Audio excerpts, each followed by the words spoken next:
Of all the gin joints in all the towns in all the world, she had to play science talk radio in mine.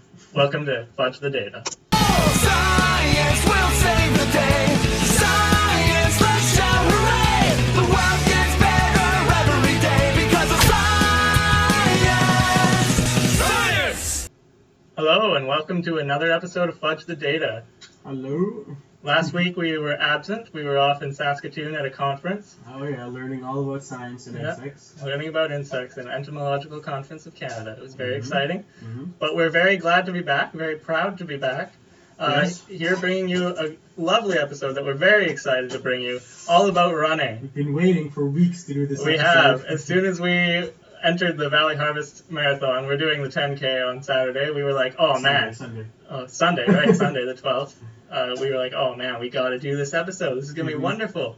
So here we are. Finally, the week has come. We're all ready for our 10K, and we're doing our episode about running. Yeah, you'll learn all about running and how we run and how muscles work and all that good stuff. Yeah, it's very exciting, and we're very happy to bring you this episode. Yeah. And I think we're going to just jump right in. We're going to go ahead and get on into it. Yeah, let's do that. Yeah, so we figured we'd go through a bit about how muscles work, because I think that's a big, part of we always think, we have all these muscles and they do pretty much everything for us.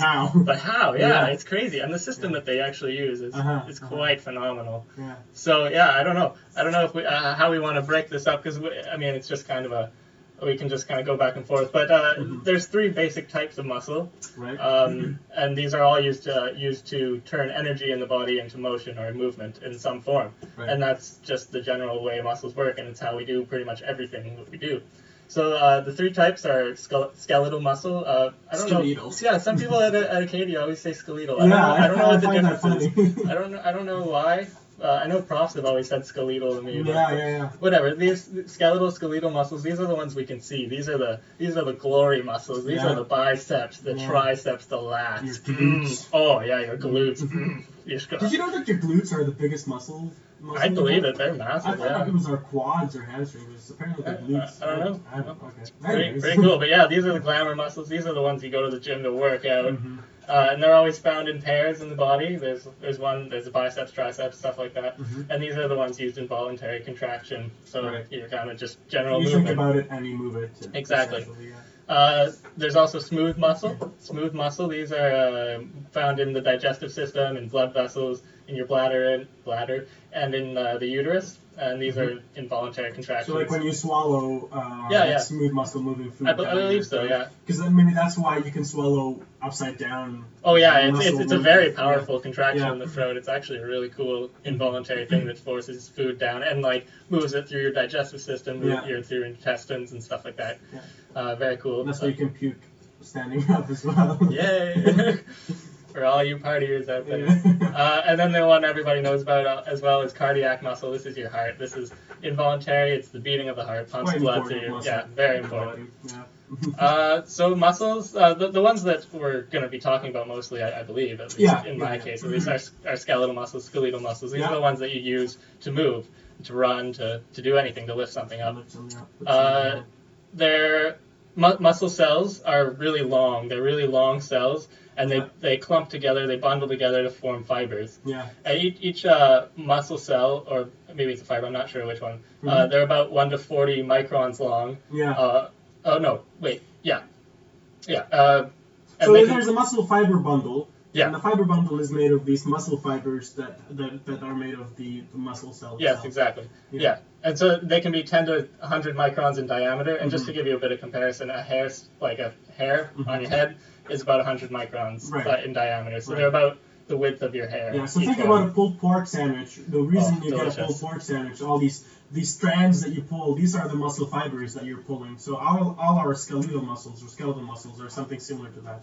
Exactly. It's a good way to put it. So these muscles, these bundles of fibers, they are composed of two different types of filaments.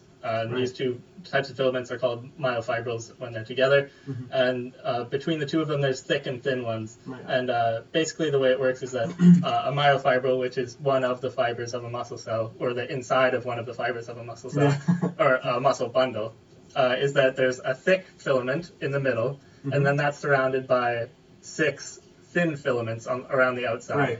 So you have a bunch of those inside a fiber, Mm-hmm. and then that forms your muscle.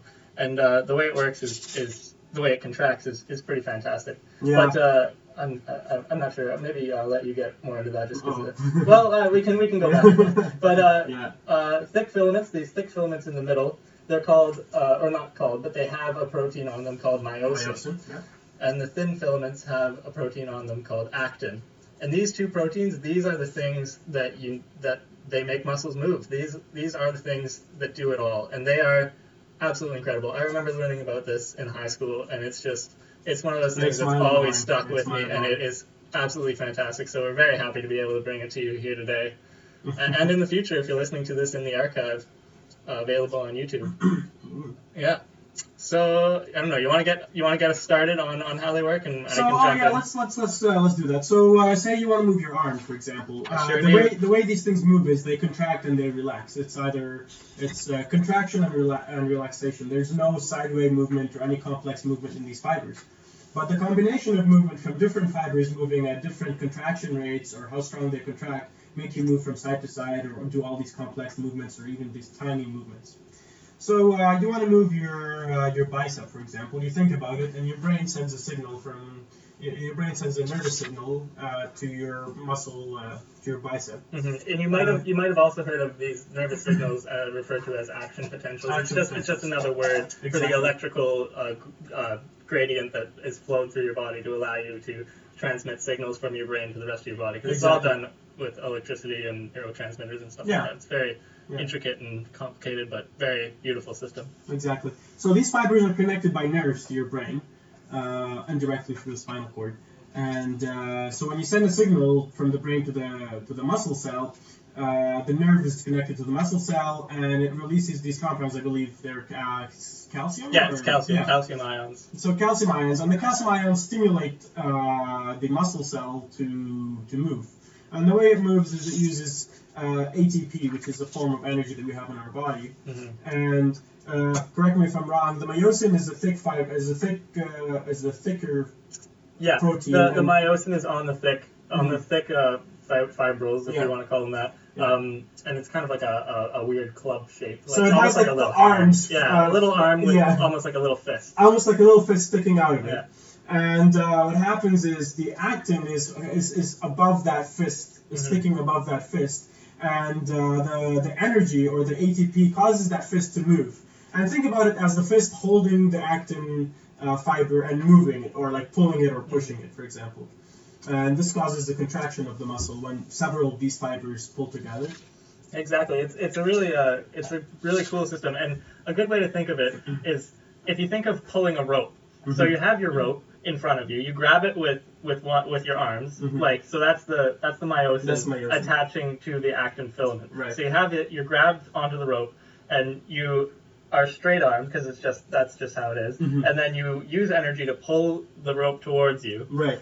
And then you release with one arm, but you hold it taut with the other arm, and then you use that released arm to grab it further along, and then you pull it along. Yeah. So that's basically how muscles work. Think of pulling a rope towards you one arm at a time, and that's basically how it works, because the myosin, there's tons and tons and tons of these on your muscle, and right below each actin filament, and they work not directly alongside each other, so they work independently. So when one grabs onto the actin, it can pull, and while another one is pulling, another one is releasing. Right, so the way it does that allows it to consistently move your muscle and contract it consistently along down into the fully contracted state. Yeah, it's such a mechanical wonder. It's just really cool. And that's another reason why the muscles are in pairs. Like we have biceps and triceps, because you think if all right, now we pulled the rope, but how do we bring it back? Exactly. So you have another person on the other end of the rope. That's your tricep, for example. Mm-hmm.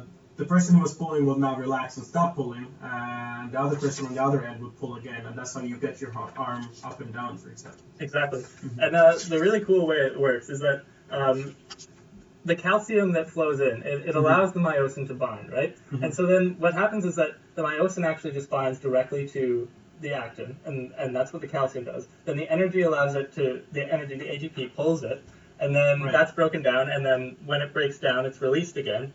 And then this kind of goes over and over until you have the fully contracted state. And Mm-hmm. but then at the end, when you're done, the calcium channels that allowed all this calcium in, they close. Calcium is removed from the muscle cells just by channels and things, movement of proteins in and out of your, not proteins, ions in and out of your cells. And this causes the muscles to relax. And just like you said, using the other muscles as well. Because if this kind of system didn't happen along with the other muscles, then you're you're lifting something up, and you're like, oh shit, and then it just drops, and then it falls on your foot and you break your foot. Yeah, no, it's really cool. And then of course our muscles are connected to our bones, and that's why we move. Muscles alone, it would be really hard. It wouldn't really do much. Yeah. So you just move a limp with a little floppy thing around. You could flail at people. Yeah, so we have the skeletal system made of bones, which are hard and non-elastic structures. And the muscles are connected to the bones via tendons.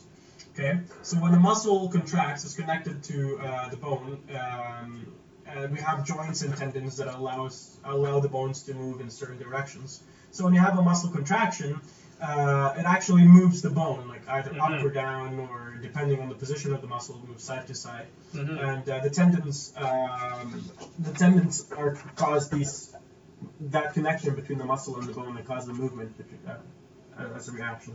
Yeah, it's all an interconnected system. Yeah. So your muscle moves, and that's connected to your bone and through a variety of other fibers, and then that moves a part of you. And a really interesting thing is that, something like your hand, where you don't actually have muscles in it, but you're able to move it. It's all muscles in your wrist. Yeah, I don't exactly. know if you've ever seen. There's like really cool. There was an exhibit in Montreal, I believe it was, that I went to that like had segments of the human body. So you would like see all the muscle system or like all the nervous system. And I don't know how they did it. It was incredible. Yeah. But you could see like they had a human hand with like just the muscles. And it was like, you could, it's all in the wrist, and then you just see little tiny little things connecting it to your fingers. Wow. But the fact that we're so dexterous it's with, your forearm with just that does little all the bit, work for your fingers. Exactly. It's absolutely, like, I don't know how we No, got and there. it's a complex system. I mean, even just standing up, you have so many muscles working. Oh my you have goodness, your core muscles and your legs and your back muscles to keep you straight. It's crazy. It all works in unison and balance. Exactly, and that's a big thing, especially with human beings, which I would hope we are. I assume we are.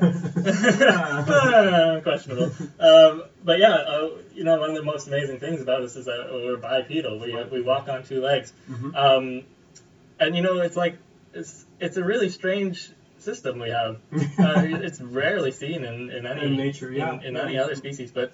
It's actually been found to be very, very energy efficient. It is energy efficient. It's very beneficial. There was a funny study I read. I'm not sure about the validity of it, but it's funny, so I'll bring it up. Okay. These people, I think it was at the University of California, they took some chimps. They took, I think, 4 chimps, and they stuck them on a treadmill. And they attached oxygen masks to them, and they measured like the oxygen intake, and they also measured pressure to kind of give an indication of what kind of muscles they might be using, like pressure on the actual treadmill. So, they measured oxygen intake, muscle pressure, and they found that just to give a very broad summary, they found that about humans, because they also did it with humans. So humans walking bipedally used about 75% less energy than chimps walking bipedally. And chimps used about the same energy walking bipedally as they did quadrupedally, which is how or knuckle walking as it's referred to. So we use about 75% less energy than something like a chimp does just to move around.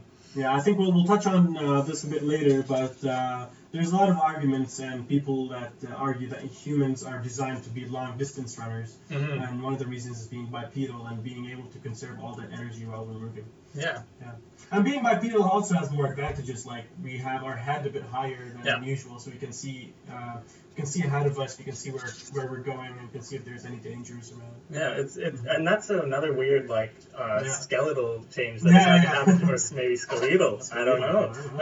Skeletal change. I gotta find that out at some point. But that's an interesting adaptation because we have our spine connects to our skull right at the bottom, whereas something like a chimp, the neck actually connects right at the back. So they face outwards, and that's how they look.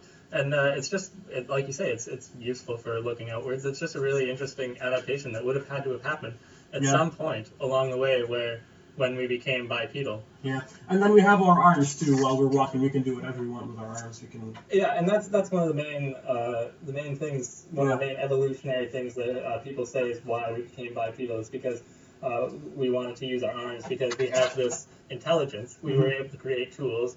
And we wanted to forage and stuff like that. I'm not sure if "wanted to" is the right word because I don't know how intelligent we were at this point, but how past innate we were. But people wanted to use their arms to make tools, to use tools, to hunt, to gather, to carry babies, to carry food, to carry meat, to carry anything really. And it's a really useful thing that's become multifunctional beings just because of bipedalism. Exactly. There's a couple cool adaptations that we have compared to, say, something like a chimp or even just our old ancestors that have allowed us to stay bipedal. We have really strong knees.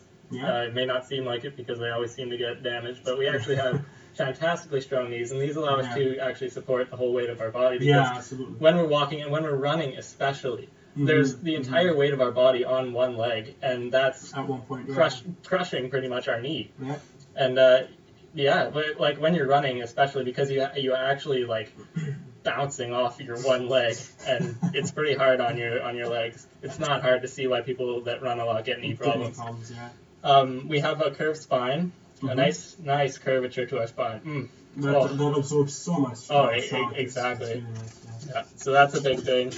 We have broad hips compared to something like a chimp, and we also have long legs. If you think of a chimp walking on two legs, they have like their very stubby kind of waddle walk, and the long legs have actually allowed us to take longer steps, and longer steps are actually a lot more energy efficient.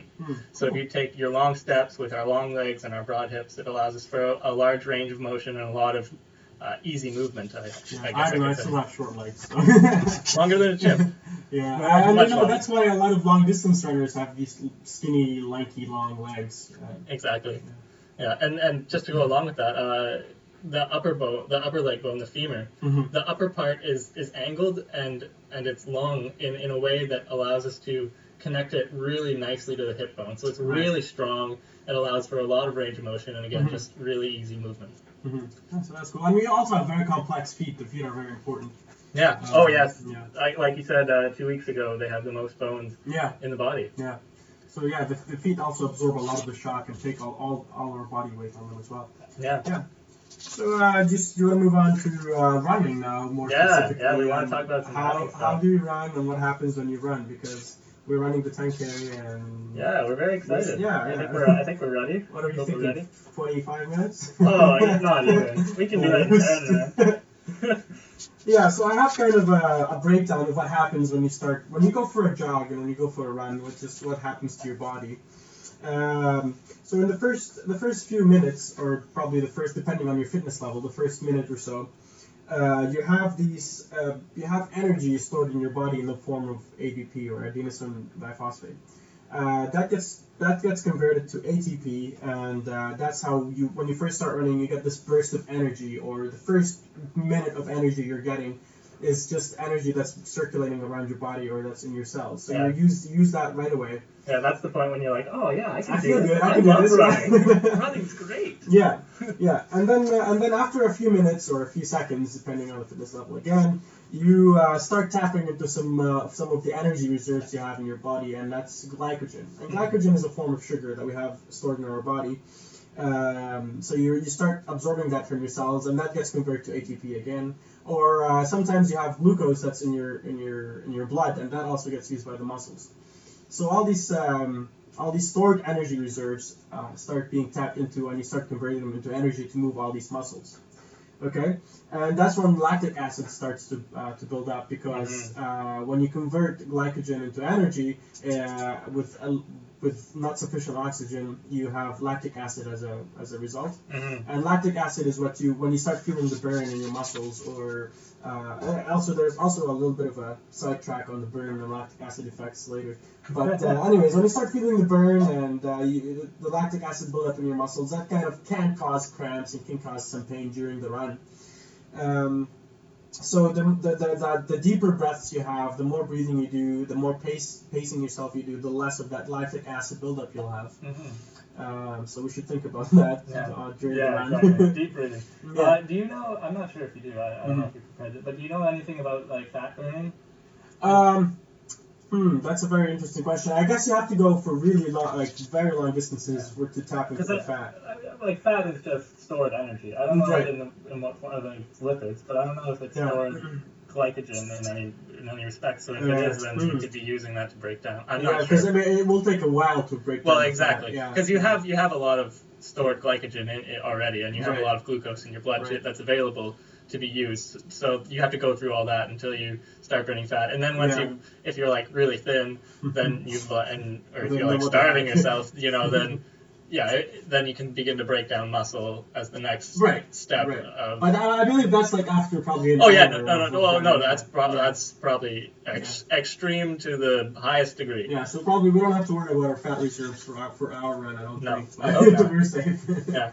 So I have a bit about how lactic acid works, absolutely. or how it's built up. Yeah. It's kind of an interesting system as well. Mm-hmm. So the body produces energy aerobically. Basically, we breathe in oxygen, and that's transported to our cells to be used to create energy, to create ATP or ADP, those kinds of things. But when there's not enough oxygen, so when you're exercising really hard, and you start to really need to breathe a lot. There reaches a point when you don't get enough oxygen from that higher level of breathing, especially when you're exercising. Yeah, and then your demand for oxygen exceeds what your intake. It goes to the higher level. Yeah. Then your muscle cells begin anaerobic respiration. So they use a different system other than using oxygen. And the way this works is basically glucose, the breakdown product of glycogen, if I'm not mistaken, which is just sugar, is broken down through a process called glycolysis into a molecule called pyruvate.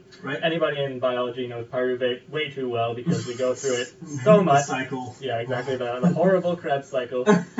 So yes, in aerobic respiration, this pyruvate is used to create energy through the Krebs cycle, or whatever else it is. I don't remember that. It was cell bio in second year, a long time ago. But when you're doing anaerobic respiration, this pyruvate can't go into this Krebs cycle because oxygen is required for that.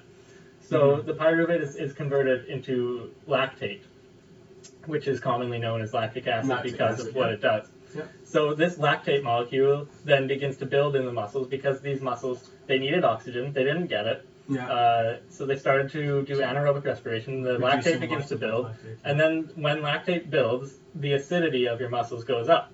And so this causes the burning. The burning sensation, yeah. Exactly. And what the lactate does, it's a defense mechanism. So you think it's like, oh, this sucks. It's actually really good for us. Exactly. Like it hurts, and you're like, oh, I can't move anymore. I can't do it. I gotta stop. I gotta take a break. And that's exactly what you have to do. Because when lactate builds up to the point when you're actually hurting, it means that you've gone too far. Right. Because you're going to start damaging your cells. The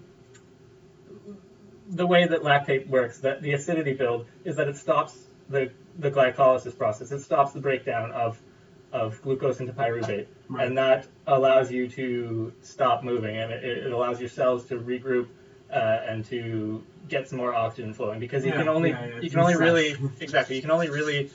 be doing anaerobic respiration for about 1 to 3 minutes before you start really damaging yourself. Yeah, what about the no pain, no gain rule?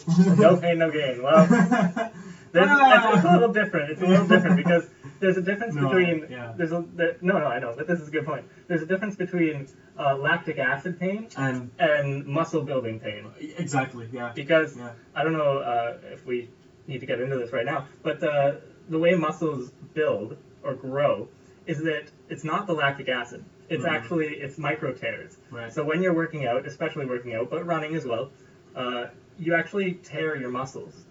You're ripping your muscles apart every time. Exactly. You're breaking up your muscle cells slightly. Not enough to, really cause damage, because the thing with a muscle cell is that it's extremely long. Right. But each cell, it's just one cell. Like, one cell is extremely long. It has many nuclei along the way. So a little tear in it doesn't affect the structural integrity of the cell too much. And so then when you begin to rebuild those cells, rebuild those micro tears, then then the cells become larger, they become stronger, faster, and able to do more. Yeah. So it's important to note that the pain you get after, like the day after you go for a run, has nothing to do with lactic acid. It's Exactly. just your muscles recovering and the soreness of muscles. Exactly. themselves. It's something called delayed onset muscle soreness. Right. It peaks about 24 to 72 hours after your workout, and that's when you're really sore. But yeah, again, it's not lactic acid. It's a repair response from your body, and it can be inflammatory. It can be red. It can be swollen. But it's always good for you, and it's building that muscle. You can take anti-inflammatories for it if it's really painful, those do reduce swelling and soreness, but they've been shown to impair the repair response. they kind of hurt the repair response. They make it take longer, and it's not as effective. Okay, that's very interesting. So the main muscles involved in running we have our hamstrings, we have our quads, we have our calves, of course, our glutes. Ooh. We have a couple muscles on our hips also that keep us balanced, and there's also a lot of abdominal muscles and back muscles involved. Even our biceps are involved because of the arm swaying that we do. I know when we go out running, my shoulders always get sore. I'm never really sure why that happens, but my shoulders always get sore. I was just talking to somebody earlier, and they said when you start running, actually Kate, one of our lab mates, she said we should get a running coach. Because, well, not us specifically, but anybody who's just starting to run, because, once you get used to the form and you get that muscle memory, it's very hard to break from that habit. Oh, yeah. You can probably just go into a trance. Yeah, exactly. We should probably get somebody to look at our running form. Interesting. Maybe later on or something if we keep running to make sure we're doing it the right way. Yeah. And again, when you go for a run, a lot of different people are going to run differently. So if you read about how you should run, for example, the different running styles for different people vary depending on your body type, your body structure, your genetics, and all that stuff. So for example, the way I land on my feet, I tend to land more on the outside of my feet than the middle or the inside. And you can see that from the wear pattern on your shoes, on your running shoes. And you can buy your running shoes accordingly. So you buy some shoes and you notice they're being worn on one side more than the other. You can go to a specialty store or you can go online and research it. So the general consensus is don't try to force yourself to run or place your feet on the proper way, or just if you read that this is the way feet should be landed, don't force your feet to land that way, because by doing that you're forcing all these other muscles involved in running to adjust to that, and you're hurting yourself a lot more than just running the way your body is designed to run, because everybody is going to run differently. So buy proper shoes, or even run without shoes, because they say that's the healthiest way to run. Yeah, but I would think that would also be extremely painful. And then you're running on hypodermic needles and pebbles. Ebola. But you're just running on a field of Ebola these days in North America. Who knows? Yeah. Yeah, I know. My mom works at a running room, and she always says, well, she doesn't always say, but each person's foot is very different. Right. And you really have to, like you say, you really have to account for that. You have to know what you're doing, what's comfortable for you, how you run, and, just go with that. Right. And the biggest thing is to watch out so you're not, thumping your feet on the ground when you're running. If you're making a lot of noise, try to be a little bit lighter on your feet, kind of absorb the shock, not just, slam your knees down on your feet. Yeah, that's really bad for your legs as well. It would do a lot of damage over time if you keep doing that. Yeah, absolutely. I know when I used to run on the treadmills, I would really clunk on them. I would just smash my legs down. Yeah. But yeah, you really got it. It's a bad habit to get into. And you make a lot of noise, and people notice. Yeah, they look over and they say, "Who's this guy? What is that guy doing? I don't want to talk to him." So it's important to also be hydrated while you're running, because a lot of the cramps, the major reason we get cramps while running is because of our muscles not being hydrated enough. Mm-hmm. And the stitches you get on your sides or kind of in your stomach can also be because of lack of hydration, or because of we lost so much electrolytes like calcium, ions, or so the stitches are usually because when we're running, we're moving a lot of our abdominal muscles, and our legs are using most of the blood and most of the energy. We get our abdominal muscles get deprived of these electrolytes, and they start stitching up or getting painful. Yeah. I always thought I was always told that when you get stitches, you're supposed to breathe deep. Breathe deep, yeah. Deep and so slow. Exactly, stitches can also be a sign of not breathing deep enough. Okay. So yeah, when you're running, you're supposed to breathe. Like, don't just breathe through your chest.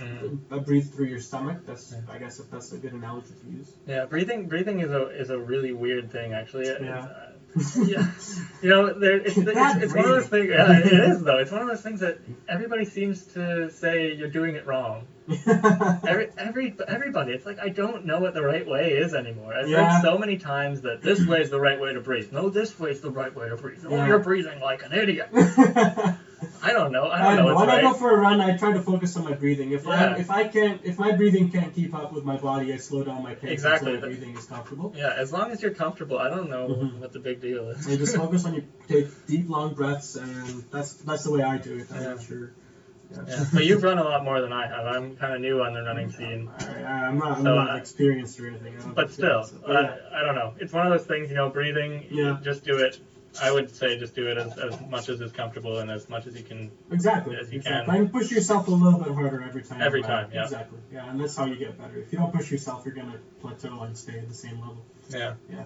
It's also important to wear clothes that are breathable. So say short pants, short sleeve shirts, and in colder weather, wear breathable clothes.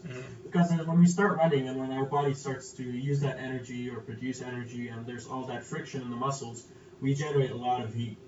And a lot of heat can be really bad for our body and our body organs. So we start sweating. That's a reaction of us being hot. So it's important to kind of have that sweat layer evaporate into the atmosphere to cool us down. So if you wear I see a lot of people walking or jogging in these suits they don't allow the sweat, and you lose so much water through these suits. They're pretty bad for you. I mean, I didn't look into that. I just thought about that, but I believe they're really bad for you. Yeah. You overheat yourself really quickly that way. I never understand when I see people running in like a hoodie or something like that. Like I would not. Yeah. I would pass out. There's this misconception that if you put a lot of layers on and you get really hot when you're running, you burn a lot more energy. I mean, it feels like you're burning so much energy because you're so hot, but I don't think you're going to be running. You're going to be burning more energy. You'll probably lose more water because your body's so hot it produces more sweat, and you notice that you're a little thinner, but it's just because your body's dehydrated. Yeah, and that's when you start running into cramps and more muscle problems because of dehydration. Yeah, that's dangerous to get into. Yeah, so just get comfortable, get good running shoes.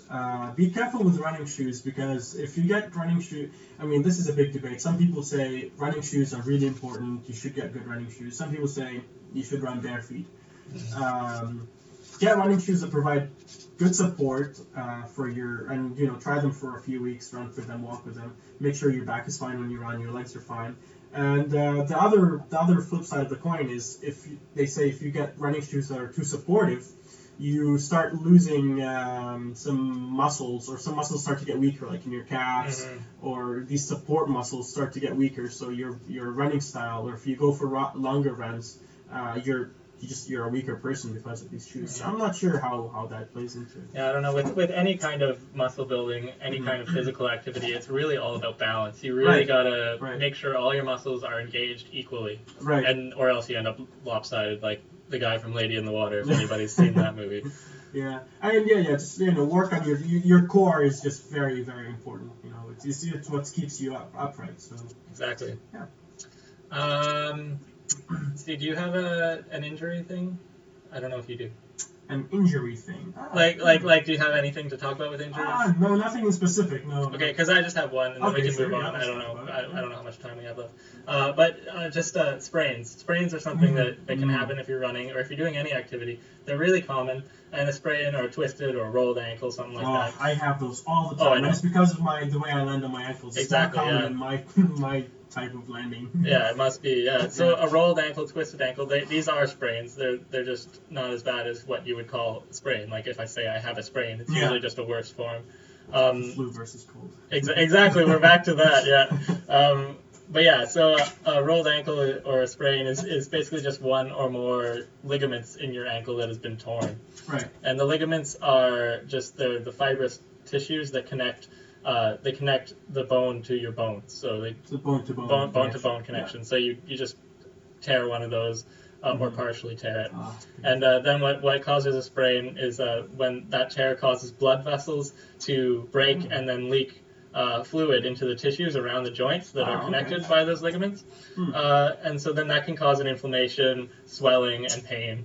And then you just have your sore, twisted ankle, and then you're like, oh, man, I can't walk. Yeah.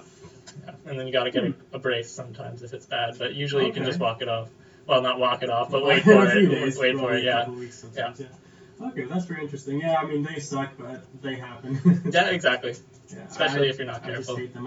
I sometimes I'll be just walking down the road and I'll just roll my ankle. It just happens way too often. Poor guy. I think I have weak ankles. I should start lifting weights on my ankles. Dainty little ankles. Yeah. Yeah. Okay. I think we're gonna get into a little bit of the real runners. These are people. These are people that they're above and beyond, and Loay knows all about these guys. I have one, so I can come in the middle somewhere. Okay, perfect. Yeah, perfect. Yeah, so like we were saying, the bipedals are kind of evolved for long distance running and all that stuff.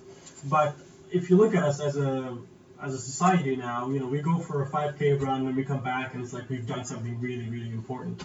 And but in other places, there are people who run ultra marathons almost every day. So I'll just give you two examples here and maybe a few more examples. But there's a tribe called the Tarahumara tribe. They're in Mexico. They live in the mountains of Mexico, and they're kind of going extinct now, or I'm not sure what the word is, because of all this pollution, climate change stuff, and the westernization and the civilizations invading their space. But these tribes, their name, Tarahumara, in their native language means runners on foot or very fast runners. They are known to run super long distances almost on a daily basis. So they're known to run, as kids or even as older adults, to run 200 miles in one session over a couple of days. So they would just probably, they would have a wooden ball that they would kick for 200 miles. We just kick it and run after it for 200 miles. It's a fun game. Yeah. Yeah, or the women would have a stick and a hoop, and they would just spin the hoop and the stick as they run or walk or jog. Yeah. So and a few scientists studied the way they run, and they always run bare feet. And some scientists say that's one of the reasons they are such good runners, because running bare feet develops all these muscles that we lose from wearing shoes. Imagine you're wearing shoes from day one, essentially, and you have all the support. But if you don't wear shoes, all these muscles that were supported by the shoes will have to develop. Exactly. And I mean, of course, they have the genetics as well, and they live in the mountains, so the high altitudes also give them a better capability to absorb oxygen. Mm-hmm.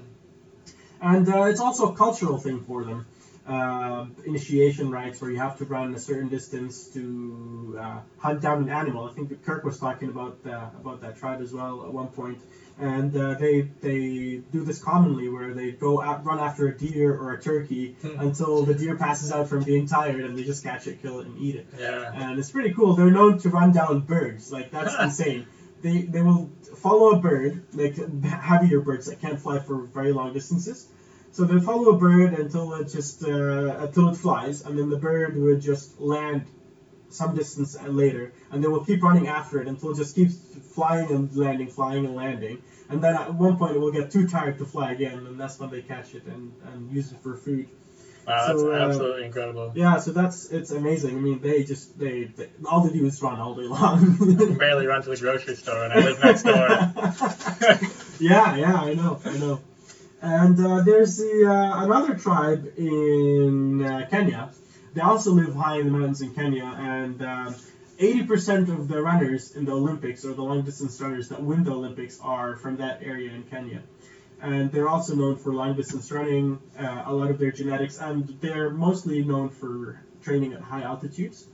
When they run in the Olympics at lower altitudes, their blood just like sucks up oxygen like a sponge. So they have all this oxygen available for their muscles to use. No lactic acid.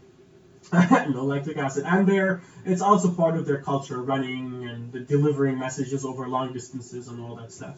So I mean, it's really cool to see that this still happens, because I imagine a long time ago, maybe thousands of years ago, before we started riding horses, I guess. That's what we did. We just ran over long distances to deliver things or to move or whatever. Yeah, while we're there, this segues perfectly into my guy. I had to bring him up. His name is Phaeodipides. My main man, Phaeodipides. He is famous for the Battle of Marathon in 490 Oh BC. man, I didn't even think about that. Yeah. It's good you brought that Yeah, up. exactly. So this is Greco-Persian War, and basically there's two theories about who he is and what he did. I'm not sure. I don't think people don't know if either are true or whatever. But yeah, if anything's true, what's true? The one that's for Marathon is that he ran after the Battle of Marathon. Right. He ran from Marathon to Athens, and he burst into the Great Hall. He exclaimed, "We have won!" and then died. And that was a distance of 35 kilometers approximately. So that's about what people run. 35? Yeah, 35 is actually not. I was very For a surprised. marathon? I think it's 52, isn't it? No, it's 42. 42. 42 is marathon. Oh, okay. Yeah, there's been a bit of a contention about the distance he would have had to run, just because we don't know what their roads would have been. But there's like a route that I saw that he took that's most likely that was like over a mountain. So Okay. it was 35, but he had to like climb a mountain. The other theory is that he ran from Athens to Sparta to ask for help. Yeah. And that was a distance of 240 kilometers each way, and so he ran there and back, so 480 kilometers total.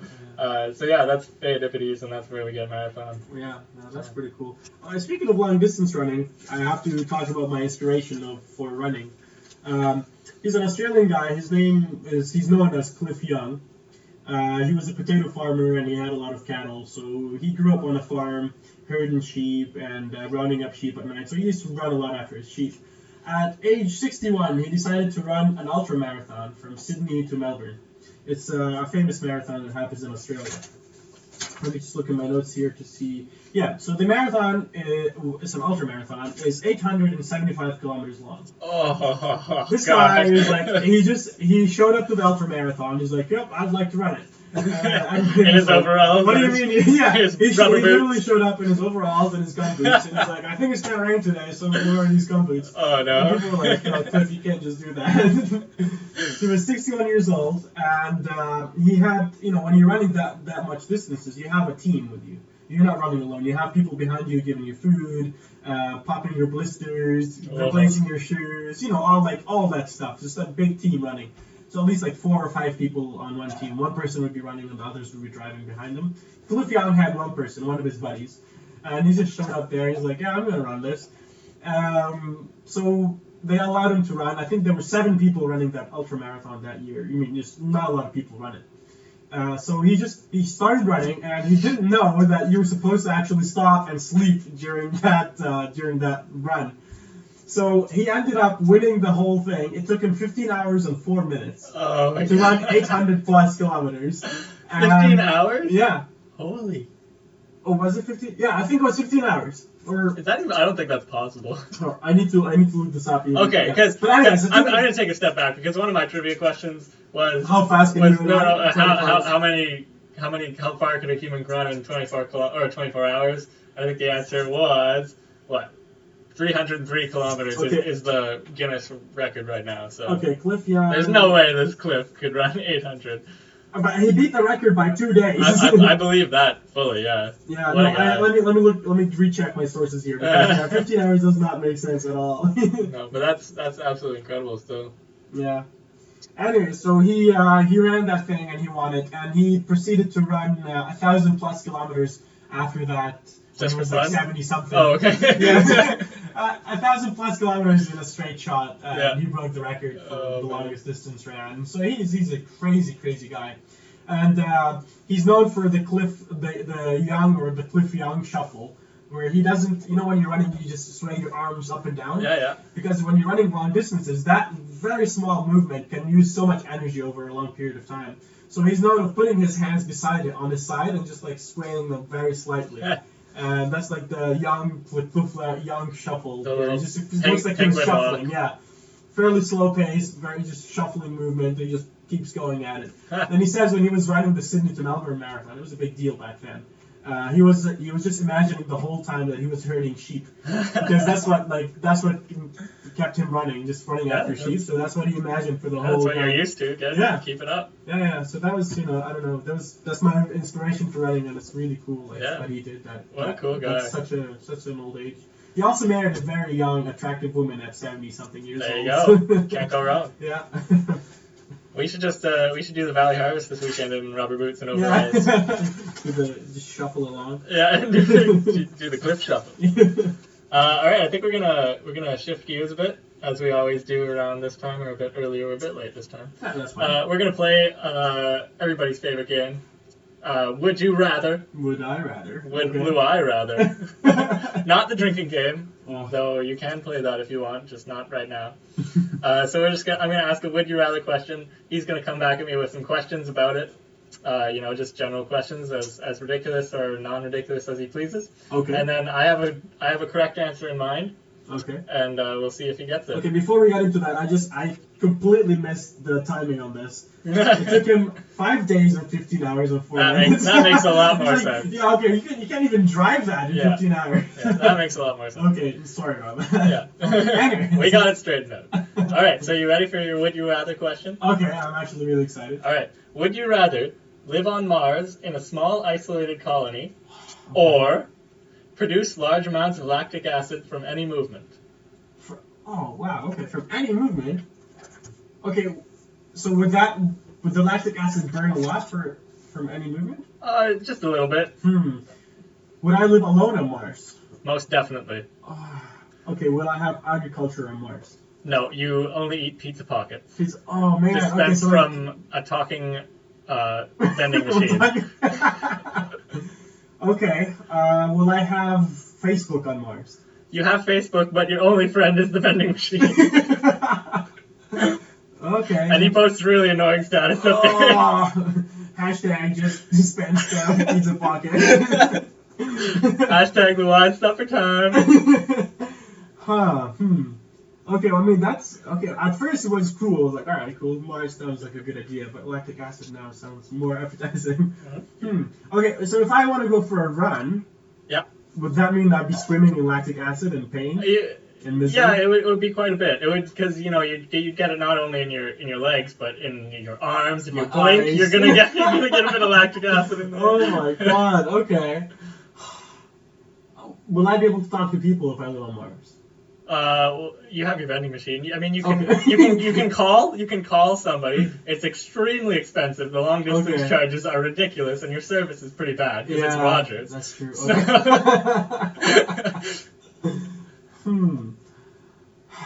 Okay. Will I have access to outside on Mars? Will I have a suit where I can? Oh yeah, you have full access. You have a suit. You have a golf club, just one golf club, and one ball. So don't lose it. Okay. And you have a little car. How can you lose a ball on Mars? You can't because. Oh, you say that now. And one car. Okay. Okay. Pizza pockets. Can I get one meal every month that's not pizza pockets? Yes, but it's Hot Pocket. No! I really don't like lactic acid. Okay, so how can I get rid of the lactic acid? Just by You just gotta calm down for a little bit. relax for a bit and then. A couple minutes. Okay. and then keep moving. But I'll be able to do any other. Oh yeah, I'll be able to go on Facebook and. And I mean, it's the kind of thing that you'd get used to after a while. I mean, it'll hurt. You're always going to be in a certain amount of pain. Yeah, if you're moving. Yeah. But you get used to it. I kind of don't want to go on Mars to live alone forever, living with a vending machine. But okay. Will I be able to go to Mars anyways if I wanna? If you take the lactic acid route. No, Oh, you also have poor vision, so you're not allowed to be an astronaut. Yeah. Okay. Because of all the lactic acid. Exactly. It builds after a while. Yeah. It wears on your eyes. Huh. Okay. Let me think. What fun things can I do on Mars other than drive around, play golf? Do I have access to books?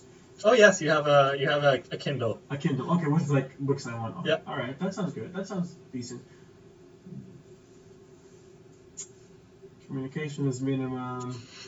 I have pizza pockets. Oh, I hate pizza pockets. If it helps, the vending machine's voice is Morgan Morgan Freeman. Freeman. Okay. Okay. But he's annoying Morgan Freeman. Somehow. Now we're going somewhere here. Morgan Freeman. Okay, I think. Okay, what time is it? Okay, one more question. All right, one more is good. Okay, for the lactic acid, if I want to stay on Earth, do lactic acid, poor vision, can't even go on Mars. That's a big one too because. That's the dream. What would you do? I'm not allowed to answer that question. Okay, all right. You're trying to break the rules. Would you rather? I don't want to go on Mars and live alone with Morgan Freeman. I've always thought about, it would be cool to sign up for that one-way trip to Mars, but now I'm like, no, I don't want to do this. I want to get lactic acid. You know what? I think I'll stick with lactic acid. Your answer is lactic acid? Yeah. That's incorrect. What? Yeah. What? Sorry. I apologize wholeheartedly. But Mars is the correct answer. Oh, okay. But yeah, that went well, I think.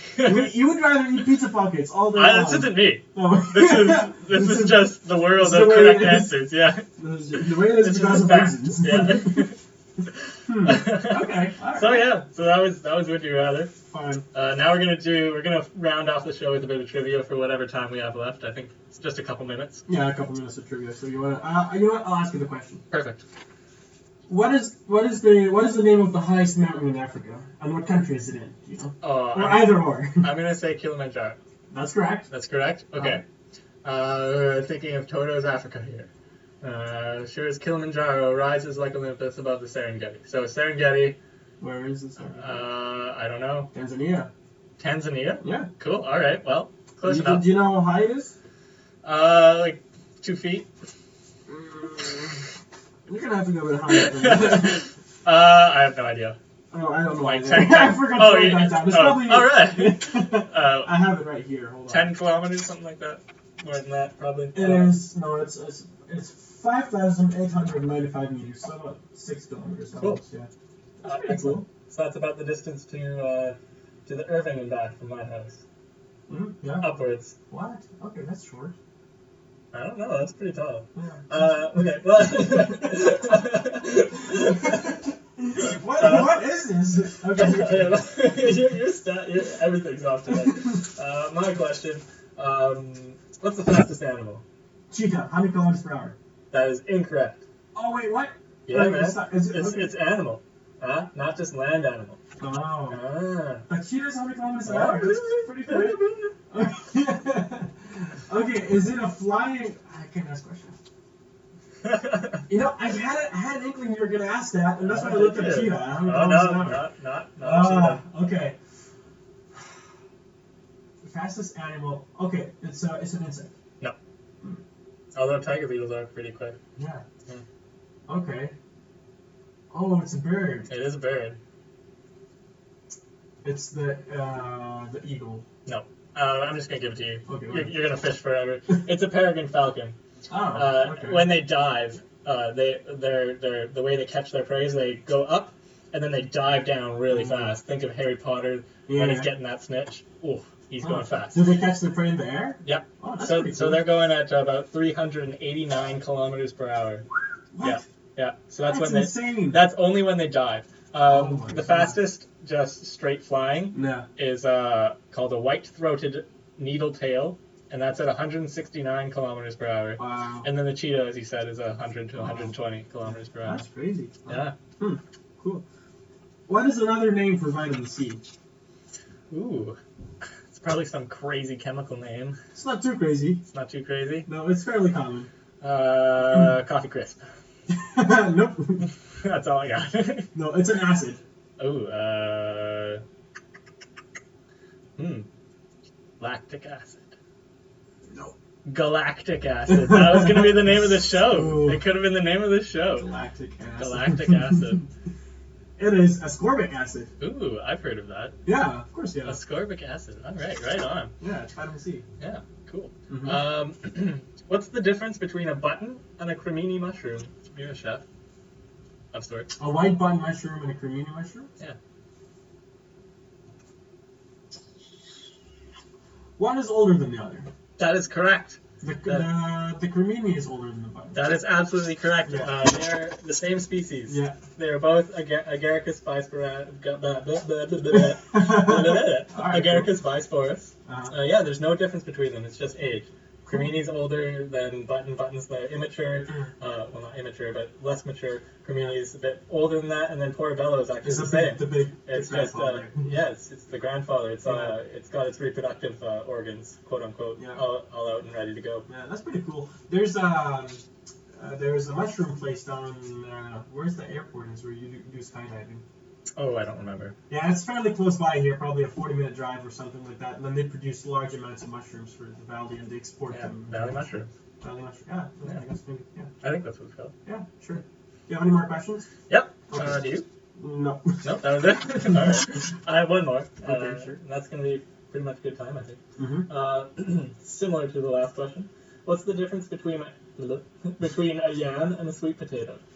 Okay, now this is very interesting because on the islands, yams and sweet potatoes are two different things. Oh, really? Okay, Yeah. yeah. Yam, in the Virgin Islands, is what we call sweet potato here. Actually, no, wait. How did that go? I've been here for too long. So yeah. Yams and sweet potatoes are two different things because the sweet potato you get here is the yellow root, the yellowish kind of root. Is that Well, what it's you're? orange. Or oranges, yeah. Yeah. So that's what we call yam in the Okay. islands. And sweet potato is similar to, looks similar to yam, but it's kind of purpley brown on the outside and it's white on the inside. And when you eat it, it's sweet, but it also has like a floral, rosy taste to it. That's my. No, you nailed it. You hit the head on the nail right there. Yeah. I mean, I don't. Yeah, you kind of lost me in the phrases that you, or the words you used for them. Yeah. But yeah, they're different species. Uh-huh. A yam is of the genus Dioscorea, whereas sweet potato is the species Ipomea batatas. Batatas, yeah. Batatas. Yams are a tuber of a lily flower, a lily plant. So See, there very you go. interesting. That's your floral. There you go. Whereas a sweet potato is a root vegetable. Yeah. like a carrot. That is very interesting. Okay, cool. Yeah, so there you go. So whenever you go to a place where they have deep fried yam, when you look at it in sweet potato, you should be like, Oh, hey, yeah. buddy. What's that from? Yeah. Oh, that's pretty cool. Yeah. Nice. Yeah. Well, that was our last question. That pretty much takes us to our time. So I guess we're almost out of time here. Wish us luck on our run. If you want to come support Fudge the Data, you can print a banner and bring it to that'd be great. on Sunday. Yeah. You can check out our archive, our episode archive on YouTube at youtube.com/user/Fudge the Data. Mm-hmm. You can also check out our Facebook page, just Fudge the Data. Yeah, or Twitter. Or Twitter, Fudge the yeah. Data, yeah. But And we still please don't join really us know on how to- Twitter or Facebook if you're listening. Mm-hmm. If you have any questions, if you have any suggestions for next shows or episodes, let us know. Yeah, we love We'll be happy to feedback. cover them, yeah. All right. Cool. With Thank you that, for listening, and we'll see you next week. see you next week. All right. Bye. Bye.